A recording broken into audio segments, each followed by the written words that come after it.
Chairman. I'm going to start with Ambassador Jenkins because, Mr. Chairman, I don't know if you're aware, but Ambassador Jenkins went to our nation's premier flagship public university, the University of Virginia, for one of her degrees. So I know she's going to have a good answer here. To your knowledge, Ambassador Jenkins, is there any other nation on the face of the planet circa 2018 that literally sells workers to do work in foreign countries and then has their salaries remitted to the government of that nation?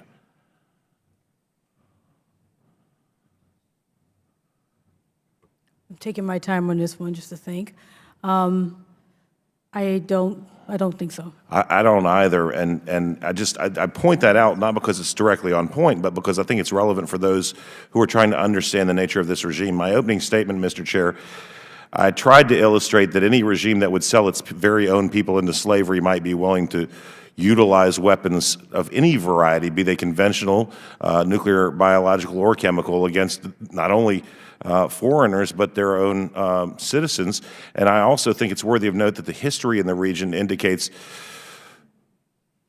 hostilities inherent over intergenerational periods between not just the North and the South, but also the Japanese and the Koreans, the Chinese and the Koreans, et cetera. And I think most Americans fail to understand that. Moving somewhat, Dr. Cordesman, dual purpose improved conventional munitions, submunitions, bomblets. Do we know whether or not the North Korean regime employs artillery, cannon, rocket, or missile systems that might employ submunitions? I mean, I know the answer, but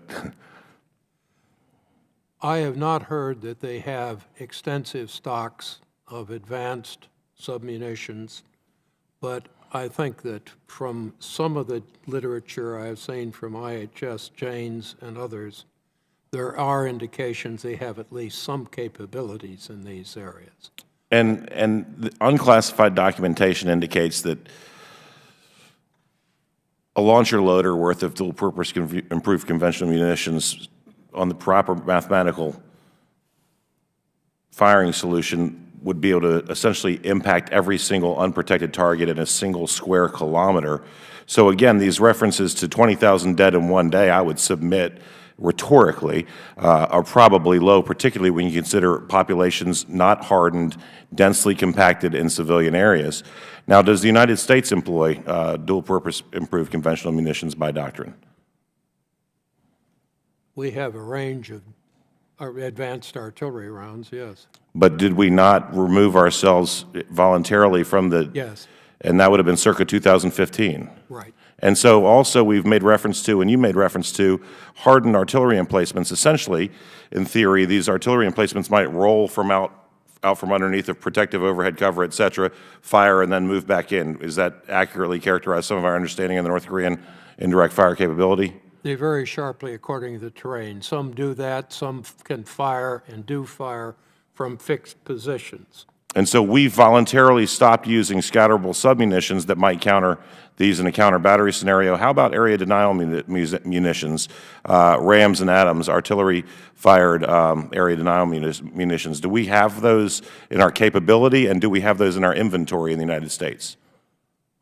I know we have them in our capability and had them in our capability. Quite frankly, I do not know the inventories involved. In fact, we voluntarily removed ourselves from the realm of nations that would employ scatterable area denial munitions. Have the North Koreans done this? No. And so might these withdrawals of the United States from the arena of cutting-edge weaponry put us at a competitive disadvantage with a regime that hasn't honored the same commitments that we've made?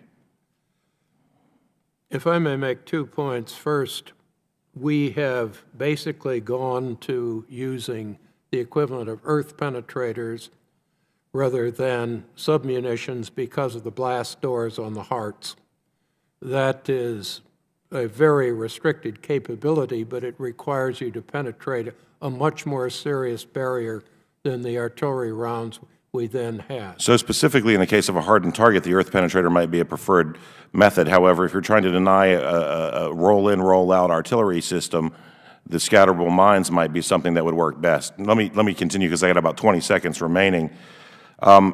It strikes me that the people who entered this country into these agreements probably never did comprehensive fires planning for offensive or defensive operations. And it strikes me, and I apologize again, with all due respect, sir, and I have an immense amount for yourself and other members of this panel, that we endanger the very lives of the young women and men who've signed on a dotted line to potentially sacrifice everything that they have or ever will have for the freedom of this nation and the defense of the innocent peoples, not only of South Korea, but the world. And so I take this opportunity, Mr. Chairman, and I'll conclude shortly, to submit that we might relook some of the treaties into which we entered and some of the actions we unilaterally engaged in light of the very real circumstances in which we find ourselves 24 years post a North Korean nuclear deal that was to, in the words of the President who shouted from the mountaintops his success, rid the Korean Peninsula of a nuclear threat. It is indeed existential to the young men and women in our uniforms and in the people not only of the region of the world, but of the world. Thank you.